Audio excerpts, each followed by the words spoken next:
صورت اس وقت کیا ہے؟ یورپ اور امریکہ سے آپ مشرق کی طرف آئیے، پہلے عالم عرب ہے، عرب مسلم ورلڈ. مجھے یہ کہتے ہوئے سخت دکھ ہو رہا ہے، پورا عالم عرب وہ فتح کر چکے ہیں. وہ عرب ممالک کے جو اسرائیل کے ساتھ کسی میز پر بیٹھ کر گفتگو کرنے کو تیار نہیں تھے، آپ دیکھ رہے ہیں کہ لائن لگ گئی. کبھی صرف انور سادات نے ریکگنائز کیا تھا، پوری دنیا میں شور مچا تھا، اس پر لعنت ملامت ہوئی تھی. اب تو ایک ایک کر کے وہ شاہ حسن ہو چاہے شاہ حسین ہو، اب تو وہاں سے ویزے ختم ہو رہے ہیں. سعودی عرب اور امارات، انہوں نے جو کچھ کاروباری بندشیں لگائی ہوئی تھی وہ ختم کر دی گئی، ان میں نرمی پیدا کر دی گئی. یہ صورتحال ہے کہ واقعتاً ان کی جو عالمی تسخیر کا پروگرام ہے وہ آگے بڑھ رہا ہے، اور بدقسمتی سے امت مسلمہ کا جو قلب ہے، اس امت کا قلب امیین پر مشتمل ہے. هو الذی بعث فی الامیین رسولا منہم یتلو علیہم آیاتہ ویزکیہم الی آخر الآیہ. حضور بھی امی تھے، انہی میں سے تھے صلی اللہ علیہ وسلم. لیکن آج وہ قلب جو ہے عالم اسلام کا، وہ یہودیوں کے شکنجے میں کسا جا چکا ہے. فرش التراب يضمني وهو غطاء. بہرحال انہوں نے ابھی حال ہی میں پوپ سے بھی ایک فتویٰ حاصل کر لیا ہے کہ یہودیوں پر جرم نہیں ہے، الزام نہیں ہے مسیح کو سولی دینے کا. تاریخ بدل گئی. جو 1900 برس تک ایک تاریخ چلی آ رہی تھی، بیک جنبش قلم پوپ صاحب نے انہیں اس ذمہ داری سے بری. اور آپ نے دیکھا ہوگا حال ہی میں اسحاق ریبین جب یہ واشنگٹن سے واپس آ رہا تھا، جب کچھ وقفہ پڑ گیا تھا، جو مصالحت کی گفتگو ہو رہی تھی پی ایل او کے ساتھ، تو واشنگٹن سے واپس آتے ہوئے پوپ سے مل کر آیا ہے. اب ویٹیکان نے تسلیم کر لیا ہے اسرائیل کو، اور اس کا اب سفارت خانہ ویٹیکان کا یروشلم میں کھلنے والا ہے. میری اس پوری گفتگو کا حاصل کیا ہے؟ انہوں نے 3 pronged اٹیک کے ذریعے سے یورپ کو اور یورپ کے ساتھ اب امریکہ، ان دونوں کو اپنے شکنجے میں کش لیا ہے، فتح کر چکے. یہ وہ بات تھی جو علامہ اقبال اس صدی کے آغاز میں دیکھ آئے تھے، فرنگ کی رگے جہاں پنجے یہود میں ہے. وہ تو صرف ایک قوم تھی، جرمن قوم، جسے کچھ عرصے کے بعد احساس ہو گیا کہ یہودی کس شے کا نام ہے. نتیجتاً یہودیوں کے قول کے مطابق 60 لاکھ یہودیوں کو اس نے قتل کیا ہے. لیکن اس کے علاوہ، جس کو آج کل ویسٹ کہا جاتا ہے، وائٹ اینگلو سیکسن پروٹیسٹنٹس، ان کے اوپر مکمل تسلط ہے یہودیوں کا. وہ یہودیوں کے اعلی کار بنے ہوئے ہیں، سود کے ذریعے سے مالیاتی شکنجے میں جکڑا ہوا. فیڈرل ریزرو فنڈ جتنا بھی امریکہ کا ہے، یہ سرکاری بینک نہیں ہے، یہودیوں کے نجی ادارے ہیں. اور دنیا کی سب سے بڑی مقروض حکومت جو ہے وہ امریکہ کی ہے. یہودی قرض خواہ ہے اور امریکہ کی حکومت ان کی مقروض ہے. اسی لیے کہا ہے نکسن نے اپنی کتاب میں کہ کوئی پریزیڈنٹ نہیں ہے امریکہ کا جو یہودیوں کی رائے کے خلاف چل سکے. اس نے یہ بات کہہ دی اور لکھ دی، کھل کر لکھ دی، اپنی کتاب میں لکھ دی. بہرحال اس کے ضمن میں جو انہیں آخری کامیابی حاصل ہوئی، اعلان بالفور 1917، یہودی آباد ہونے شروع ہو گئے. اور اصل میں اسی کے لیے خلافت کو منسوخ کرایا گیا. سلطان عبد الحمید، اگرچہ یہ ترکی خلافت جو ہے مرد بیمار کمزور، پھر بھی وہ مسلمانوں والا جذبہ اتنا تھا، انہیں بڑی سے بڑی رشوت پیش کی گئی تھی. ظاہر بات ہے یہودیوں سے بڑھ کر رشوت دینے والا کون ہو سکتا ہے؟ جن کے ہاں ایسے بینکر ہوں جو 40 بلین ڈالر کا ایک چیک لکھ سکیں.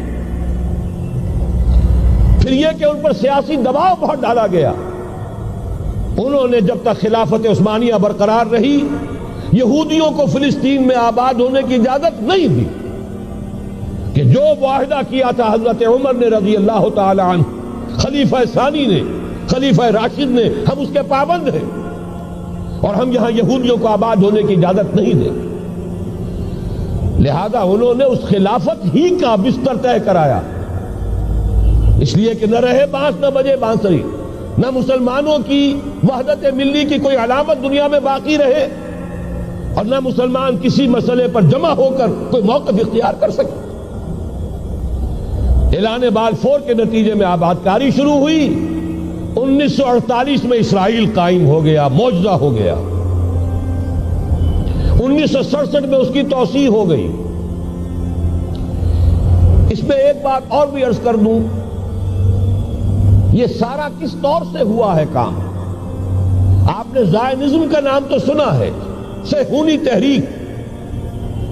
خود اس کا جو بابا آدم تھا، آرڈر آف الومیناٹی، 1776 یکم مئی یہ نظام قائم کیا وائساپ نے، اور اس نظام کے تحت فری میسنری اور lodges of the great Orient قائم کیے گئے.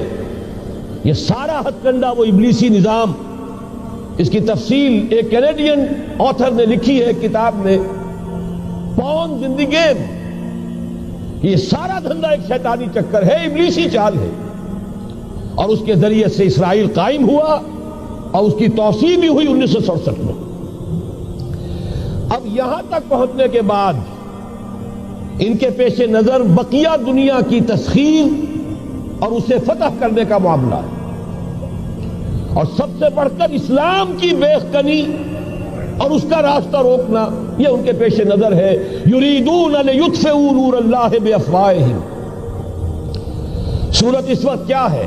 یورپ اور امریکہ سے آپ مشرق کی طرف آئیے، پہلے عالم عرب ہے، عرب مسلم ورلڈ.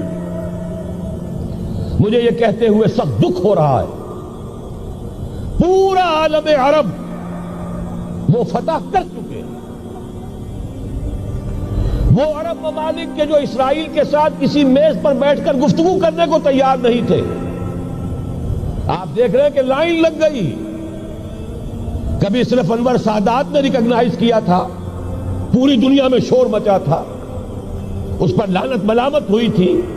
اب تو ایک ایک کر کے، وہ شاہ حسن ہو چاہے شاہ حسین ہو، اب تو وہاں سے ویزے ختم ہو رہے ہیں. سعودی عرب اور امارات، انہوں نے جو کچھ کاروباری بندشیں لگائی ہوئی تھی وہ ختم کر دی گئی، ان میں نرمی پیدا کر دی گئی.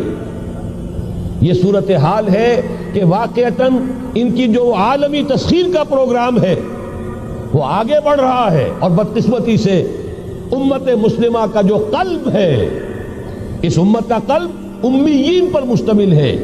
هو الذی بعث فی الامیین رسولا منہم یتلو علیہم آیاتہ ویزکیہم الی آخر الآیہ. حضور بھی امی تھے، انہی میں سے تھے صلی اللہ علیہ وسلم. لیکن آج وہ قلب جو ہے عالم اسلام کا، وہ یہودیوں کے شکنجے میں کسا جا چکا. اکثر وہاں کے جو حکمران ہیں امریکہ کے ایجنٹ ہیں، سٹوجز. یہ حالات جہاں تک عالم عرب کا تعلق ہے تلخ حقائق ہیں جو بیان کر رہا ہوں، اس لیے کہ آپ کے سامنے رہنا چاہیے. یہ جو اقبال نے کہا کہ دنیا کو ہے پھر مار گئے روح و بدن پیش، ابلیس نے پھر اپنے درندوں کو ابھارا، اللہ کو پا مر دیے مومن پہ بھروسہ، ابلیس کو یورپ کی مشینوں کا سہارا. یہ دوبارہ ایک بہت بڑے پیمانے پر حق و باطل کا گھمسان کا رنگ پڑنے والا ہے. ملاحم کی جو حضور صلی اللہ علیہ وسلم نے پیشین گوئیاں فرمائی، الملحمۃ العظمیٰ، تاریخ انسانی کی عظیم ترین جنگ جو ابھی آنے والی ہے، اس کو سمجھ لیجئے اچھی طریقے سے کہ اس میں جو قوتیں ایک دوسرے کے مقابل آ رہی ہیں وہ کون سی ہے. نیو ورلڈ آرڈر کہنے کو امریکہ کے زیر قیادت ہے، حقیقت میں امریکہ خود یہودیوں کے پنجے میں ہے. یہ وہی ابلیسی طاقت ہے جو آگے بڑھ رہی ہے. عالم عرب کو فتح کرنے کے بعد اب ان کے پاس اگلا عالم اسلام کا حصہ ہے، غیر عرب مسلم ورلڈ. ایران ہے، اس کے شمال مشرق میں ترکستان ہے، روسی اور چینی، مشرق میں افغانستان ہے، پاکستان ہے. یہ ایک بہت بڑا سالڈ بلاک ہے. اس کے بعد اگرچہ ہندوستان آتا ہے، بھارت، ظاہر بات ہے کہ وہاں مسلمان اقلیت میں ہیں سوائے کشمیر کے، لیکن یہ نوٹ کیجئے کہ وہاں بھی کم سے کم 15-18 کروڑ مسلمان موجود ہیں. آج بھی دنیا کا سب سے بڑا ملک جس میں مسلمانوں کی تعداد اور جن کی نفری سب سے بڑھ کر ہے وہ بھارت ہے. اس کے بعد پھر انڈونیشیا، ملائیشیا ہے. اس سے آگے ہے پھر فار ایسٹ، ابھی انہیں فتح کرنا ہے. نیو ورلڈ آرڈر کا یوں سمجھئے کہ ابھی یہ ہارڈ نٹ ٹو کریک، ابھی ایک لوہے کا چنا ہے چائنا کی شکل میں موجود. اور مجھے یاد آ رہا ہے ڈی گال کے الفاظ بہت سے لوگوں نے سنے ہوں گے.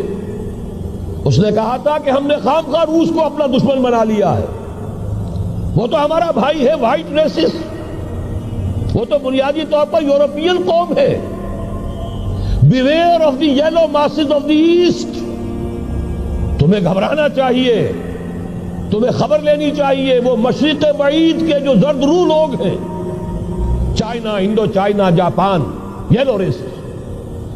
ابھی اس نیو ورلڈ آرڈر کے لیے جو فتح عالم اور تسخیر عالم کا پروگرام ہے، اس میں پہلے غیر عرب مسلمان دنیا اور پھر یہ فار ایسٹ کا خاص طور پر یلو ماسز، یہ ہے کہ جنہیں ابھی انہیں ٹیکل کرنا ہے. اور اسی لیے میں عرض کرنا چاہتا ہوں، حقائق ہمارے سامنے رہنا چاہیے. یہ 45 برس کے بعد امریکہ کو کیسے خیال آ گیا کہ کشمیر کا مسئلہ واقعی ہے؟ ساقی نے کچھ ملا نہ دیا ہو شراب میں. یہ کہاں سے رابن رافیل آئیں پچھلے سال اور مسئلے کو زندہ کر کے چل دی. ہم خوش ہوئے، امریکہ نے مان لیا. حقیقت میں امریکہ کی نظر ہے اور وہ اس کو چاہتے ہیں کہ کوئی دوسرا اسرائیل بنائے، آزاد بنا کر اس کو اپنے تسلط میں لیں. اس لیے کہ اگر جو پروگرام ہے، اگر وہاں پر فرض کیجئے بہت مطالبہ ہمارا مان لیا جائے، پلیبسائٹ کرایا جائے، اس کا نتیجہ کیا ہوگا؟ آپ کو آزاد کشمیر سے بھی اپنی فوجیں نکالنی پڑیں گی، آپ کو گلگت اور بلتستان سے بھی فوجیں نکالنی پڑیں گی، بھارت بھی ادھر سے فوجیں نکالے گا. اور رہ جائے گا کون؟ یہ ٹھاٹ پڑا رہ جائے گا. جب لاج چلے گا بنجارا، رہ کون جائے گا؟ پھر تو وہی راج کرے گا جو UN پر قابض ہے. اور پھر ظاہر بات ہے کہ اس کے پاس دولت کے انبار اور جو بھی ان کی چالاکیاں اور ہوشیاریاں ہیں، ہو سکتا ہے کہ وہ اسے ایک نئے اسرائیل کی شکل دے دیں.